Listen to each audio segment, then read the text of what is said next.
Bismillahirrahmanirrahim. Mudah-mudahan pemaparan ini nantinya menjadi langkah kita pada tahun ajaran 2004-2005.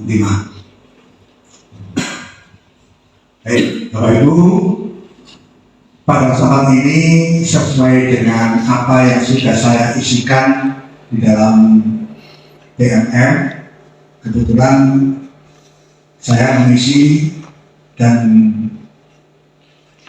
melihat situasi yang ada di SMP Negeri Dua yang perlu peningkatan, yaitu upaya peningkatan pembelajaran. Nah, sebelum ke sini, mari kita lihat dulu visi daripada lembaga kita. Ini, ya. Ini visi yang terbaru.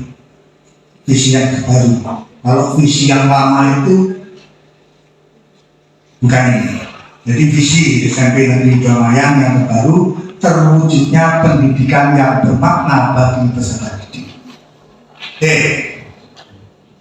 Nah, untuk mewujudkan visi ini, mari kita lihat bagaimana raport daripada lembaga kita. Ya, mari kita lihat. Nah, ini hasil dari asesmen nasional berbasis komputer. Bisa Bapak Ibu, mari saya bacakan. Kondisi pendidikan SMP Negeri Dua Mayang pada tahun 2024. Dibandingkan dengan tahun 2023,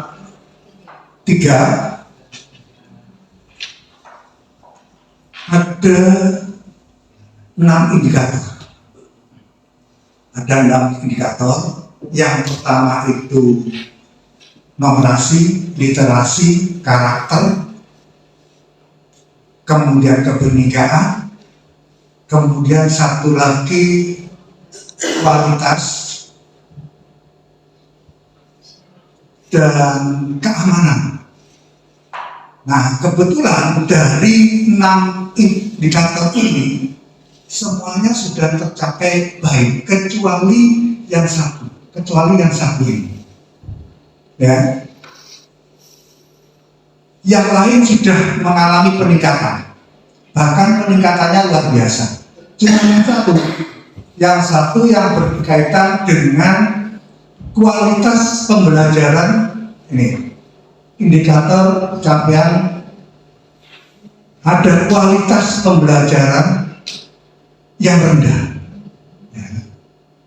Ini yang nilai besar, Untuk itu, mari Bapak Ibu, untuk supaya kualitas pembelajaran yang ada di SMP Negeri Dua Mayang ini sedikit akan kita beri gambaran bagaimana strateginya, ya, Walaupun kita sudah berupaya dalam arti rendah ini, rendahnya seberapa, mari kita lihat. Ya, mari kita lihat ini capaian-capaian yang sudah lembaga kita capai. Untuk kemampuan literasi, capaiannya sudah luar biasa, ya, naik 20 dari tahun 2023. Ya. Bisa kita lihat, kita berada di peringkat atas.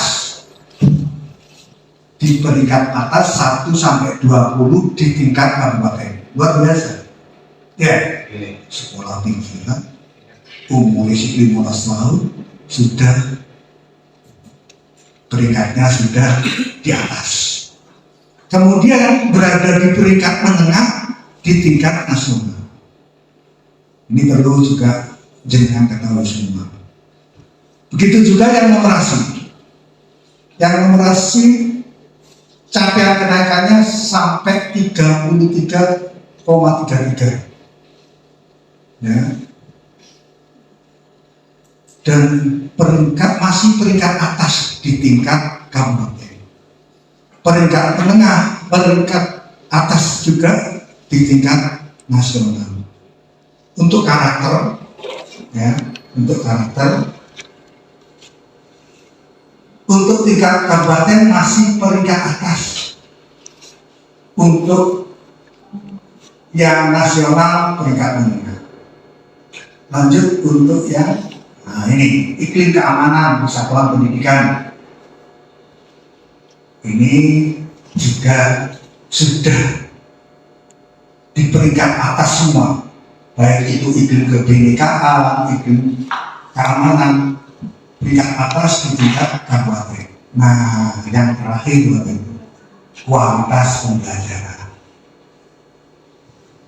Kalau berbicara tentang kualitas pembelajaran, berarti berada pada kita. Berada pada kita. Berada pada Bapak Ibu Guru. Berada pada Bapak Ibu Guru kalau sudah berbicara tentang kualitas pembelajaran. Ini Bapak Ibu, kita masih berada di peringkat menengah di tingkat kabupaten. Jadi kalau misalnya ambil negerinya saja ya, nggak pakai swasta ya, kalau swasta terlalu banyak.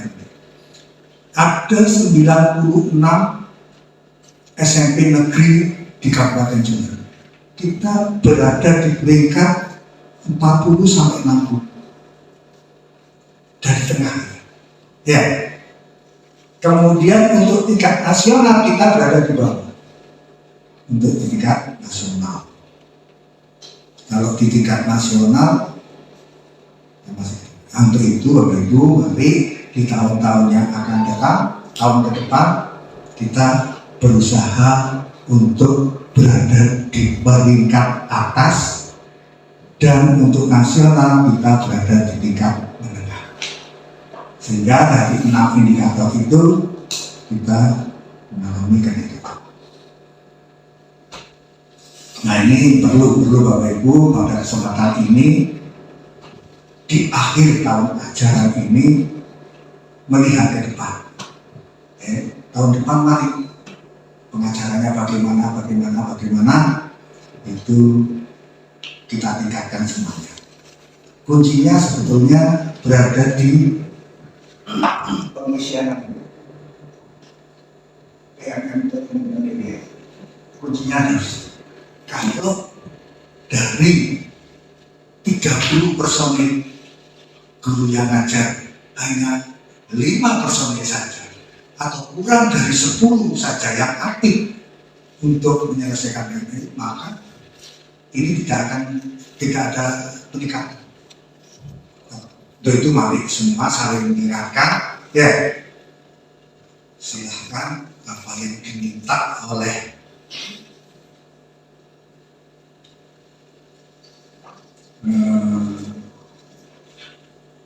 kementerian langsung, ya program pemerintah ditindaklanjuti.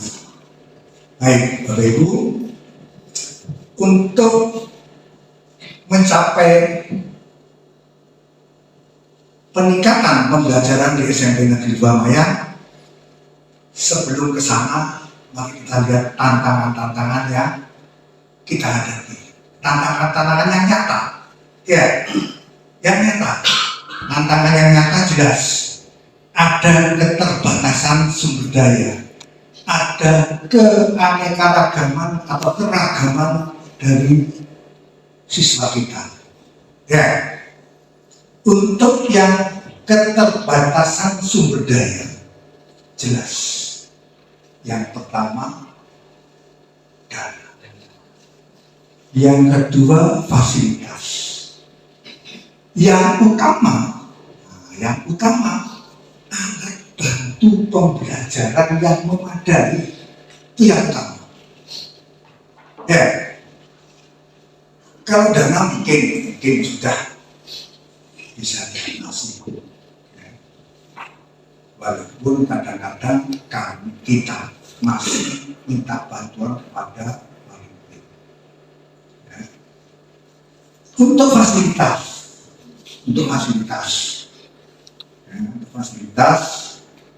Saya sudah berasa maksimal selama 2 tahun, bahkan tahun ini sudah masih berusaha untuk membuat fasilitas di SMP Negeri Mayani layak dalam proses belajar mengajar. Ya.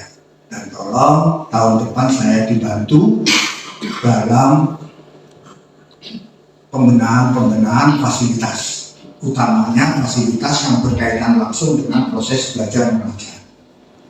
Ya, kecil, contoh papan tulis, nggak banyak, nggak orang. Ya, jangan sampai papan tulis betul tetap jangan enak, jangan sampai. Ya, fasilitas yang sepele. Fasilitas.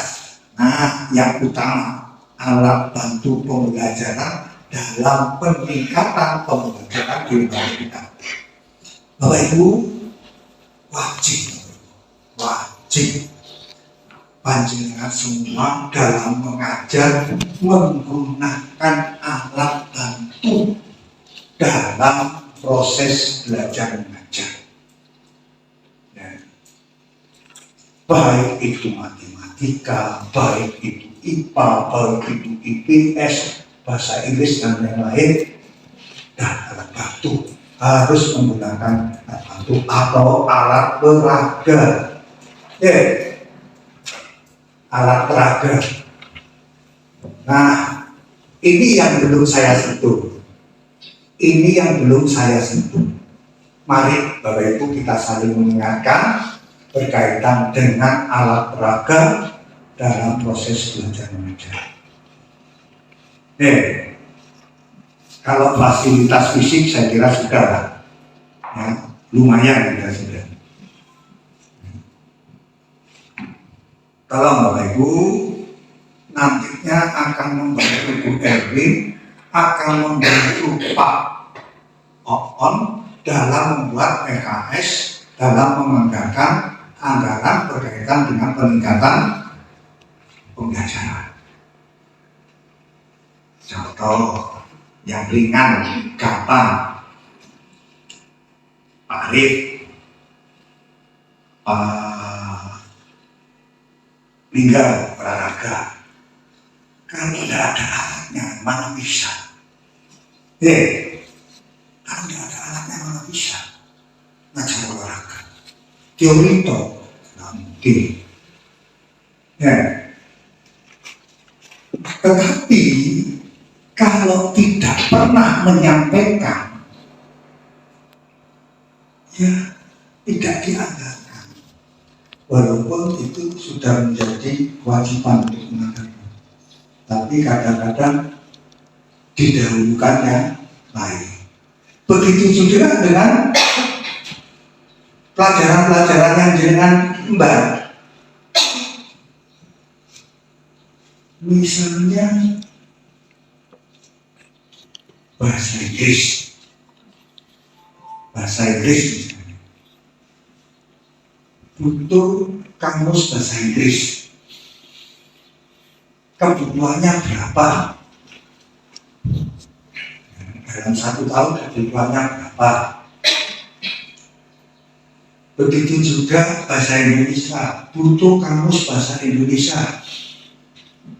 Dan mungkin suatu lembaga yang punya kamus bahasa Inggris, yang punya kamus bahasa Indonesia, tidak mungkin, harus ada.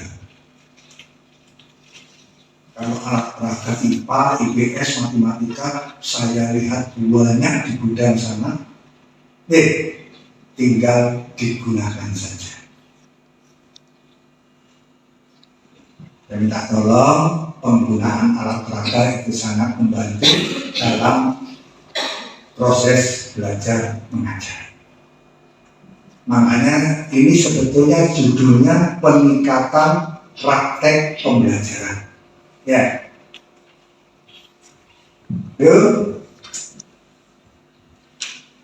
Kemudian yang saya sampaikan tadi merupakan keterbatasan sumber daya yang ada pada siswa. Ini penting juga pada siswa. latar belakang kemampuan gaya belajar yang berbeda-beda. Ya, yang berbeda-beda. Input daripada peserta didik itu kita yang beda-beda. Ada yang dari SD ini, dari SD ini, beda-beda. Ada yang akademiknya menonjol, sangat menonjol, ada yang setengah, ada yang rendah. Ini wajib dengan ketahui. Gaya bahasanya dulu kompetensi dasar peserta didik wajib dengan ketahui. Si A ini bicara kompetensi dasarnya, si B ini bicara kompetensi dasarnya, wajib. Kalau seorang guru dalam menyampaikan materi ajar tidak mengetahui kompetensi dasar yang ada pada peserta didik, sudah sulit jenengan. Tapi kalau jenengan tahu kompetensinya, guru matematika misalnya, tahu si A, si B, si C sampai si E ini mampu dalam proses belajar mengajar matematika tingkat dasar. Kemudian si F sampai si L itu tidak bisa, setengah-setengah. Si L sampai si Z tidak jalan, nol sama sekali. Perkalian tidak bisa, penjumlahan tidak bisa. Jenengan meskipun menyampaikan materi dengan cara apapun tidak bisa. Ya, harus tahu kompetensi dasar pada peserta didik. Itu utama. Ya, itu utama. Kemudian latar belakang. Latar belakang itu macam-macam. Latar belakang orang tua, latar belakang ekonomi, latar belakang macam-macam. Wajib juga harus ditahu. Jangan sampai jenengan membuat program pengajaran yang membutuhkan biaya tambahan, ya, tetapi latar belakang peserta didik kita tidak bisa. Jangan sampai praktek apa biasanya prakarya, praktek masak, keterampilan masak urunannya sampai 200.000. Ya, berarti kita tidak mengenali latar belakang orang tua wali murid kita. Nah, sampai ya, saya yakin itu tidak ada di lembaga kita. Baik, Bapak Ibu, kalau sudah tahu latar belakang tadi, istilahnya tantangannya, hambatannya tadi, ya, kita mencoba untuk strategi apa yang bisa kita lakukan. Strategi ada 3 strategi di SMP Negeri 12. Yang pertama, Bapak Ibu, pembelajaran harus berpusat pada siswa. Wis umum ini, ya, sudah umum, sudah 10 bahkan 15 tahun yang lalu sudah digaungkan. Pembelajaran harus berpusat pada siswa. Kemudian penilaian formatif secara kontinu dan kolaborasi guru ini yang lagi hangat-hangatnya, ya, lagi hangat-hangatnya ini. Sebetulnya dulu sudah, cuman tidak berkembang. Tapi sekarang kolaborasi guru ini sudah ditekankan, bahkan sudah kayak wajib nantinya. Baik, nah ini pembelajaran berpusat pada siswa. Saya kira ini sudah perlu saya jelaskan. Wis istilahnya makanan sehari-hari jenengan. Nih, bagaimana pembelajaran berpusat pada siswa? Yang jelas itu jelas menerapkan metode pembelajaran yang aktif, inovatif, serta memfasilitasi siswa untuk berprestasi secara aktif. Kalau dulu zaman saya itu dikenal dengan istilahnya bukan pakem. Oh, Paikem. Wadah yang melanjutkan paikem bro. Ya, masih ingat itu ya? Kalau dulu, sekarang sudah singkat-singkat saja. Ya, sekarang singkat-singkat saja. Kemudian setelah pembelajaran berpusat pada siswa, ini Bapak Ibu, ini yang sering kita abaikan. Ini yang sering kita abaikan.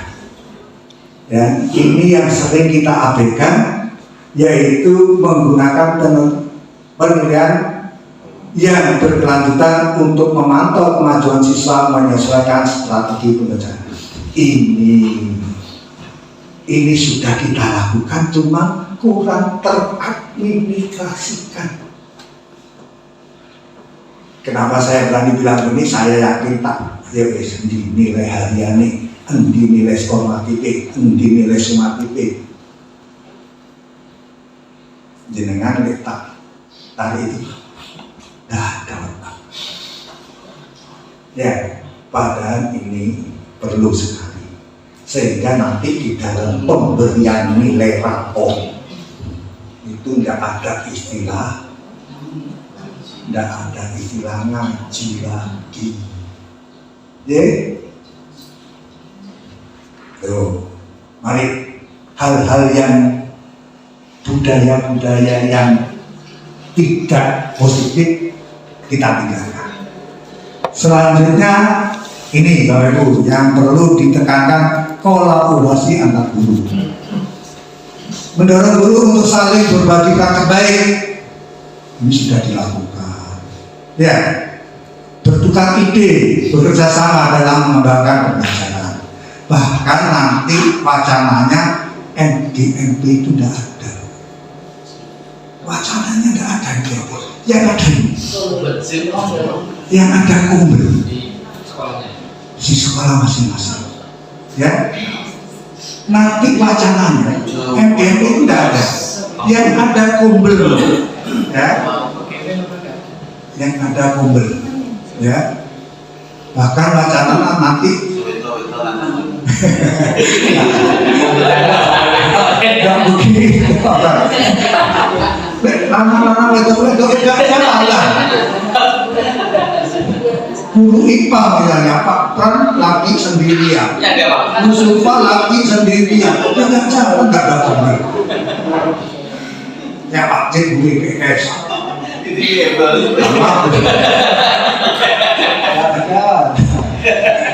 nah, nanti deh dalam disiapkan mulai sekarang dengan sudah mulai punya kertas, artinya punya kertas, ya. Walaupun ini sudah pernah disampaikan, tapi untuk menjalankan itu kayak agensi. Sudah pernah saya sampaikan di forum tadi. 7 sebagai komandannya matematika, ya kan? Bu Erwin, Bu Sulfa sebagai komandannya guru IPA, yuk gimana untuk kumpul. Ya.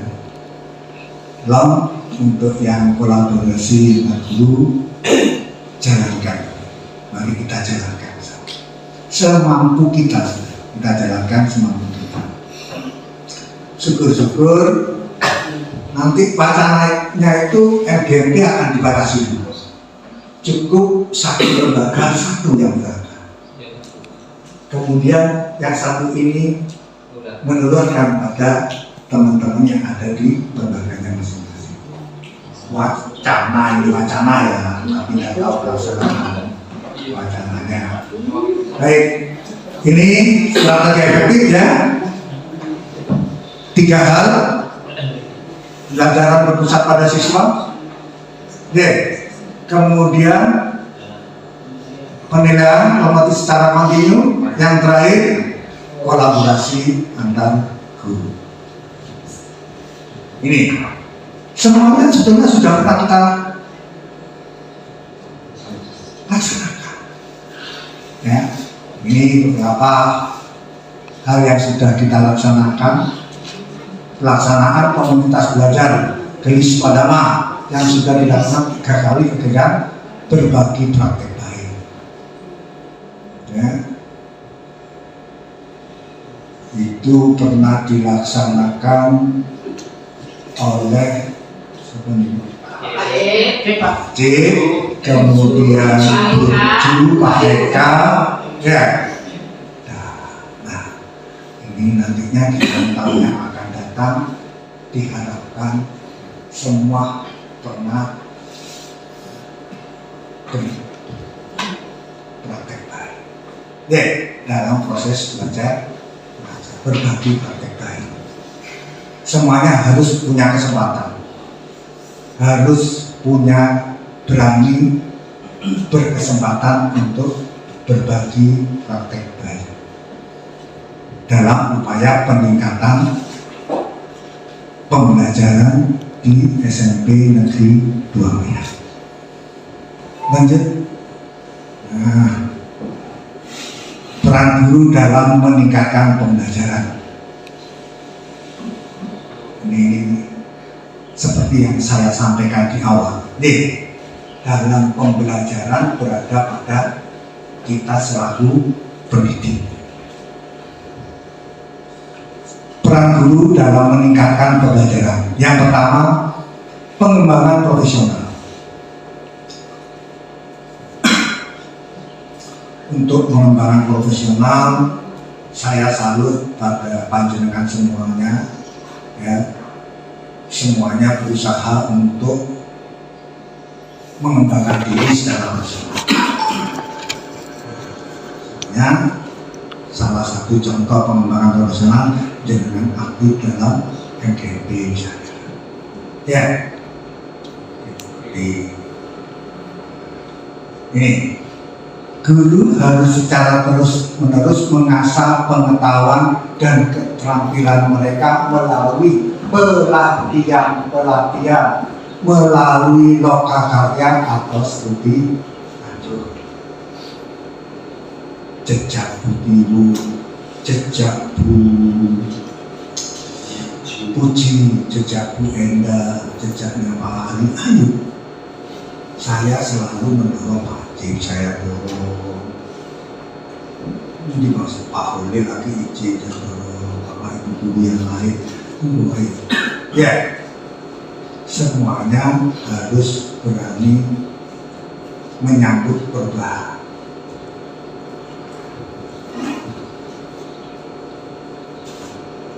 Kalau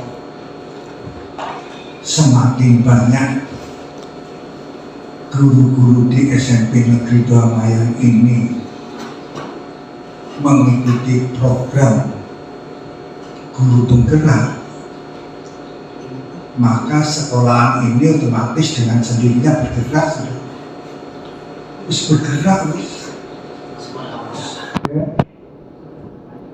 bergerak ke arah seperti pasti.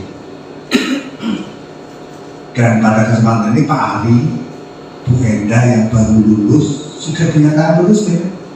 Sudah. Pak Ali yang masih pelaksanaan 1, jangan menunggu panggung, cari panggung sendiri. Ya, jangan menunggu panggung, cari panggung sendiri. Paham maksudnya ya? Paham maksudnya. Cari panggung sendiri. Jangan nunggu dikasih panggung. Ya. Contoh, misalnya Pak Eka. Pak Eka sekarang menempuh calon guru penggerak. Karena Pak Eka mungkin bukan Wakasek, mungkin bukan karena kesiswaan, mungkin bukan karena kurikulum. Ternyata Pak Eka nggak mau tampil. Tampil, pokoknya tampil. semua nanti kalau punya kesempatan untuk pelatihan program guru penggerak, kalau sudah punya sertifikat guru penggerak, harus, pesan saya, jangan menunggu dikasih panggung.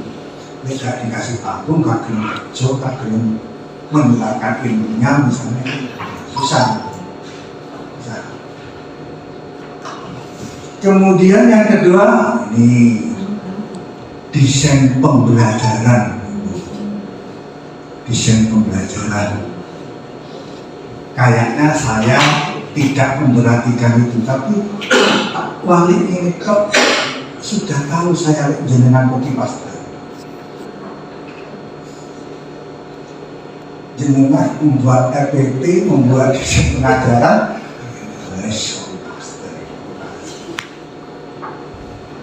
ya, ini desain pembelajaran. Guru harus merancang pembelajarannya. Guru harus merancang pembelajaran yang menarik, berpusat pada siswa dan sesuai dengan kebutuhan dan gaya belajar siswa. Kembali lagi pada nih harus dirancang. Tidak dirancang, kalau tidak direncanakan, pokoknya jadwal mengajar dan di kelas, sampai di kelas sih tanya pada siswanya, sampai di mana minggu kemarin anak-anak repot. Enggak ya? Gayanya saya dulu enggak. Kalau saya, zaman saya dulu, zaman guru jadul seperti itu.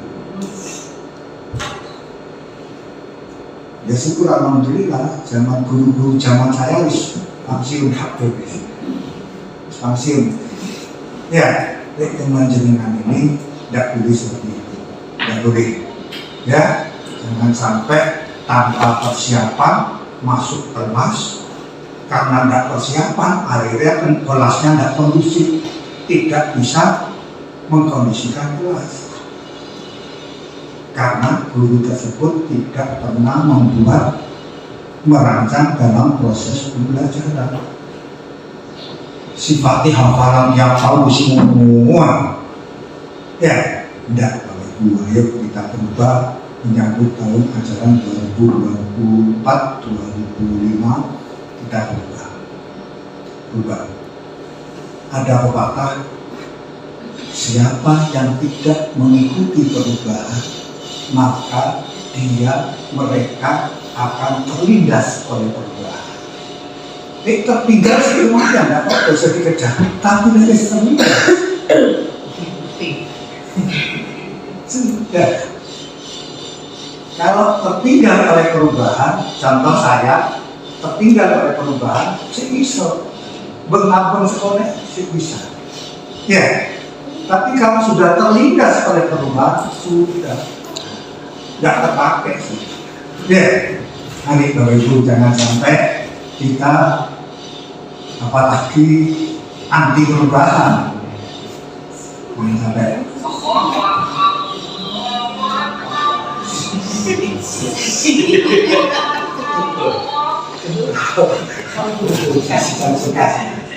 Baik, yang ketiga Pak balik atau refleksi. Guru harus senantiasa mengevaluasi aktivitas pembelajaran dan melakukan penyesuaian berdasarkan umpan balik dari siswa. Ini, ya, ini juga harus Bapak Ibu, ya, umpan balik, refleksi, evaluasi, ya, harus kita lakukan. Baik, kiranya itu Bapak Ibu semuanya sekilas tentang upaya-upaya peningkatan pembelajaran di lembaga kita. Nih, yang terakhir mungkin, nah ini beberapa action yang pernah kita lakukan. Ya, ada observasi pembelajaran, ada budaya positif yang sering sudah paten, ya, budaya positif ini jangan ditinggalkan, ya, Saya berkali-kali dalam musyawarah-musyawarah rapat dinas selalu saya tekankan, budaya positif yang ada di SMP Negeri Mayang jangan diubah-ubah, jangan ditinggalkan, walaupun hal yang kecil. Salah satunya penyambutan siswa. Sampai kapanpun, siapapun nanti yang menjadi kepala sekolah, jangan diubah-ubah. Itu budaya positif. Ya, jangan sampai kunjungan kepada siswa yang mendapatkan musibah harus lakukan yang ini, yang urusan perpus ini yang belum sudah kita bekerja sama dengan pihak perpustakaan daerah, ya. Tapi nanti mudah-mudahan tanpa ajaran depan perpus kita sudah bisa difungsikan dengan baik. Ya. Ini outing class.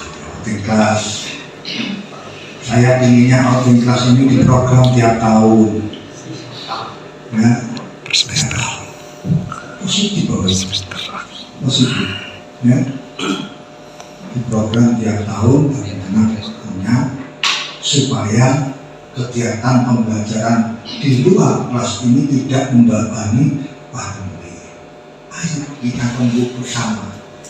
Caranya bagaimana? Ya, kalau dadakan outing class, seperti kemarin itu akhirnya kita mengganggu pada wali.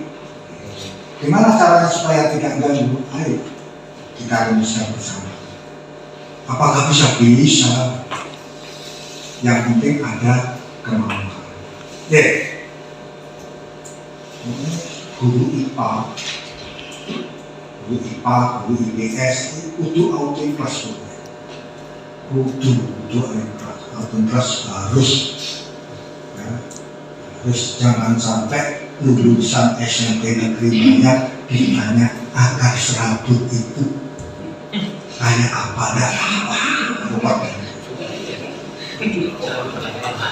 mulai SD kelas 2, kelas 3, kelas 4, kelas 6, SMP kelas 7, 8, 9 tahu akar serabut. Ini muridnya apa dulu nih? Ya, jangan sampai hal-hal yang seperti itu. Kemudian ini juga tidak kalah pentingnya keterlibatan orang tua dalam pembelajaran. Untuk di sekolah-sekolah pinggiran mungkin keterlibatan orang tua sangat minim ya. Sangat minim, beda dengan yang di kota. Kalau di kota keterlibatan orang tua dalam pembelajaran luar biasa. Yang tahu, yang nggak tahu ya sama saja. Ya. Nah, untung bagi kita semua untung kita berada di dunia pendidikan sehingga anak-anak kita secara tidak langsung kita bisa menangani. Tapi bagi anak-anak yang orang tuanya tidak mengenal perkembangan pendidikan, ya apa katanya Pak Guru, ya apalagi orang tua yang ada pada wali murid yang ada pada kita, seperti yang tadi saya sampaikan, beraneka ragam latar belakangnya. Ya, bayangkan tidak kaget Bapak Ibu, bayangkan tidak kaget kita menemukan masalah, begitu kita urus ternyata sumber masalahnya orang tuanya. Dan ya sulit mengatasi masalah. Anak menggunakan atau mengedarkan pil, anaknya kita proses, orang tuanya kita panggil, ternyata orang tuanya juga nah itu sekedar apa saja ya. Baik Bapak Ibu, keterlibatan orang tua dalam pembelajaran yang kita bisa lakukan, yang pertama komunikasi ya, komunikasi ya. Bapak Ibu jangan menutup diri dalam berkomunikasi dengan wali murid ya. Tidak hanya wali kelas saja, guru mapel kalau perlu sempatkan komunikasi yang efektif ya. Contoh misalnya kita punya anak unggulan ya. Kita punya anak unggulan si bahasa Inggris dia Elin bahasa Inggris. Guru bahasa Inggris wajib sekali-sekali berkomunikasi dengan orang tua Elin, wajib ya. Begitu juga si Fatir ini matematika iso, IPA iso ya, mapel yang lain juga bisa. Sekali-sekali komunikasi sama wali murid. Begitu juga anak yang di bawah, yang lemah, bahasa low ya, low ya. Anak yang di bawah komunikasi sama ya. Jangan sampai kita salah tindakan, jangan sampai kita salah tindakan sehingga wali murid ke sekolahan langsung ya, mengeluh ya. Jangan sampai kita salah tindakan. Kalau kita sudah tahu bahwa ini memang belum di bawah nanti, maka kita melakukan khusus kayak jadi bersama. Oke, perlu komunikasi dengan orang tua. Karena kalau dan kita dalam komunikasi kita yang aktif dengan kondisi wali murid yang ada di lingkungan mayang ini. Kalau kita nggak aktif, orang tua kadang juga malu, apa ya, ada rasa mau masuk itu gerbang, mau menghadap ke Pak Guru lurus, beban luar biasa. Makanya kita aktif, kita sampaikan. Nah ini kolaborasi dalam pengambilan keputusan, saya kira sering kita lakukan dalam mengambilkan dalam ikut orang tua dalam proses pengambilan keputusan yang mempengaruhi pembelajaran siswa. Ini perlu ini kemudian dukungan di rumah, melibatkan orang tua dalam mengontrol dan membantu anak-anak mereka belajar di rumah. Ini juga perlu sekali-sekali dalam event-event tertentu, misalnya pada saat rapotan, pada saat pembagian rapot perlu ya, perlu dibuka ya Bapak Ibu, ini nomor HP saya, kalau ada keluhan ini bisa hubungi saya, harus berani seperti itu ya. Kemudian pemberdayaan orang tua, memberikan pelatihan dan sumber daya bagi orang tua untuk membantu anak-anaknya mereka belajar secara efektif. Ini kiranya mungkin sulit ini untuk kita lakukan juga.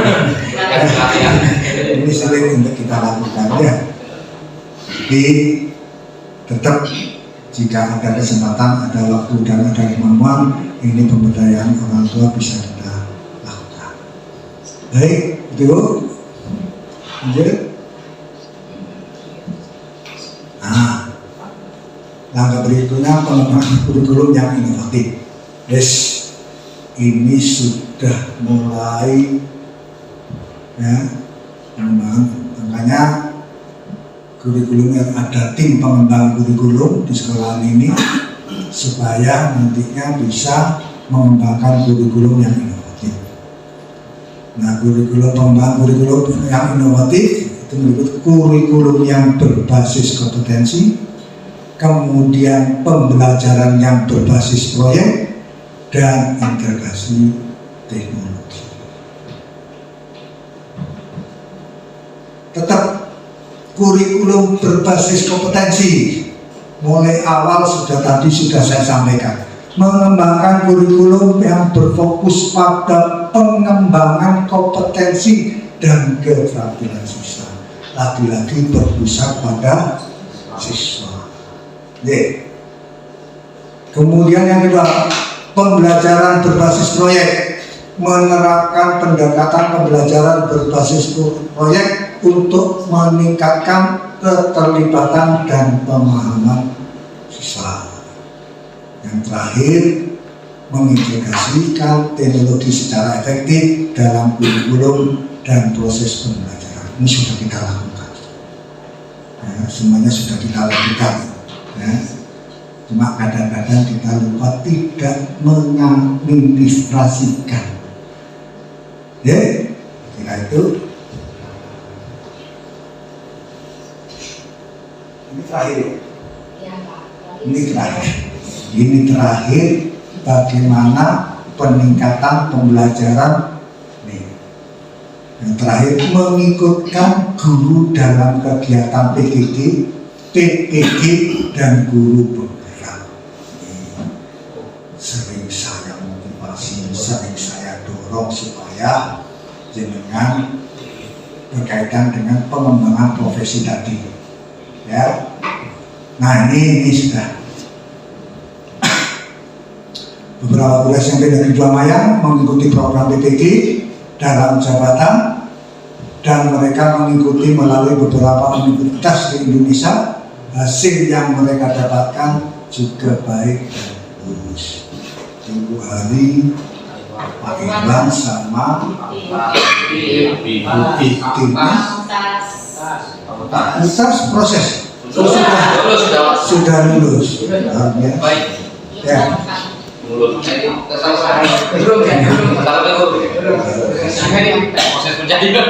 Kemudian beberapa guru SMP Negeri 2 Mayang mengikuti program PGP dan lulus dengan predikat sangat baik. Sudah Bu,